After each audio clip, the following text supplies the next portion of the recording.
Assalamualaikum warahmatullahi wabarakatuh. Salam sejahtera dan salam Malaysia Madani.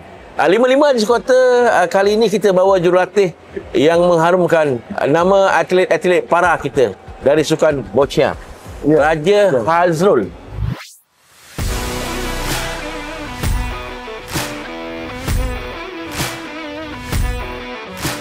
Nama penuh aku je?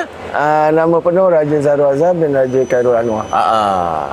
Kau asal mana? Saya asal Selangor. Orang Selangor lah? Orang Selangor. Oh, Selangor kat mana? Selangor kat Banting. Jawa lah ni? Tak ada lah. Kawan-kawannya ada Jawa lah. Oh, bukan orang Jawa ni? Bukan. Bukan, alah. Bila kau mula melatih atlet boccia kita ni? 2018. 2017 saya masuk. Dan tu para ASEAN KL. Waktu tu saya part time 3 bulan saja. 2018 baru masuk full time 1 tahun. Macam mana kau boleh terjerumus? Waktu okey. Nak tanya pasal terjerumus tu 2017 kawan saya ada seorang, abang dia adalah salah seorang atlet boccia juga dulu. Waktu tu juga dia ada, kawan saya tu bagi tahu saya lah yang ada seorang atlet ni memerlukan salah seorang assistant. Jadi dia pelawak pada saya sama ada saya nak join ataupun tak selama 3 bulan lah tentu. Okey. Tapi sukan berfasa boccia ni. So waktu tu lah saya join, saya cuba dan 2018 lah baru ada seorang atlet offer saya untuk jadi assistant dia sepenuh masa lah. Apa kau rasa nak penambahbaikan? Sepatutnya ada majukan negara ke Majlis Paralimpik ke untuk membantu kau meningkatkan cara kau melatih ke, macam mana dari segi psikologi ke. Yalah, atlet-atlet para boccia ni kita fahamlah jiwa mereka sensitif. Apa yang kau rasa perlu lagi? Mungkin kita perlu tingkatkan lagi kita punya strategi gameplay. So kita kena keluar lagi untuk kita belajar cara macam mana. Tengok atlet-atlet lain. Tengok atlet lain dan salah satunya bagi saya yang paling penting adalah psikologi lah. Bila kita kata budak-budak OKU ni yang terutama sekali CP ni, diorang ada hati diorang sikit tak kuat lah.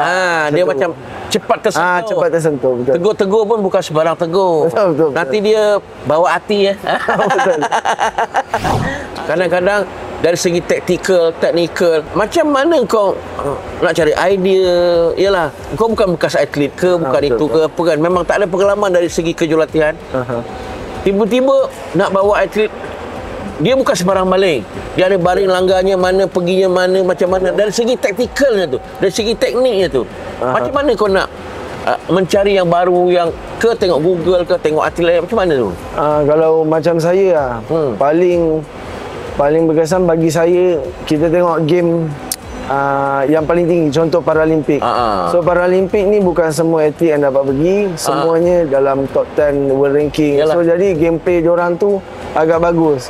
So kita rakam dan kita recap balik, tengok mana yang kita rasa diorang punya planning game tu kita boleh bawa untuk kita improve lagi kita punya skill. Itulah yang bagi saya kita kena study lebih. Okey, bagi bawa aku. Nasihat kau lah kepada parent, kepada keluarga, kepada mungkin guru-guru yang ada atlet-atlet di luar sana yang mungkin berkemampuan, yang boleh ambil bahagian dalam acara boccia ni yang berkelayakan, kadang-kadang malu nak bawa, nak tonjolkan. Apa nasihat kau lah? Bagi saya lah, bagi mak bapak yang ada anak CP yang cerebral palsy ataupun muscular dystrophy, so jangan malu untuk perkenalkan anak korang ni untuk ceburi bidang lain. Kadang kita fikir macam diorang ni tak ada harapan. Betul-betul. Kadang mengganggu tugasan lah. Kadang mak bapak ni menganggap diorang ni tak ada masa depan. Kita cuba lagi buka dan insyaAllah salah satu jalan terbaik untuk diorang ni adalah sukan lah. Di mana sukan boccia ni juga kita meletakkan budak CP ni, kita main dan ada treatment sekali. Dengar tu. Nampak. Harapan kita semoga apa yang coach Raja kita terbukalah minda mak ayah kita ke, keluarga ke, cikgu-cikgu ke kalau ada. Kerana tuah ayam nampak di kaki tuah manusia ni siapa tahu. Mana tahu gold medal sukan Paralimpik 1 juta tu. Baik, apa-apa pun doa restu dari peminat-peminat sukan tanah air akan terus mendoakan sukan boccia kita akan terus cemerlang, terbilang dan akan membawa nama negara. Baik, itu saja. Hingga bertemu di waktu dan ketika lain, insya-Allah. Surah Papal tarik papan. Kita jumpa minggu depan.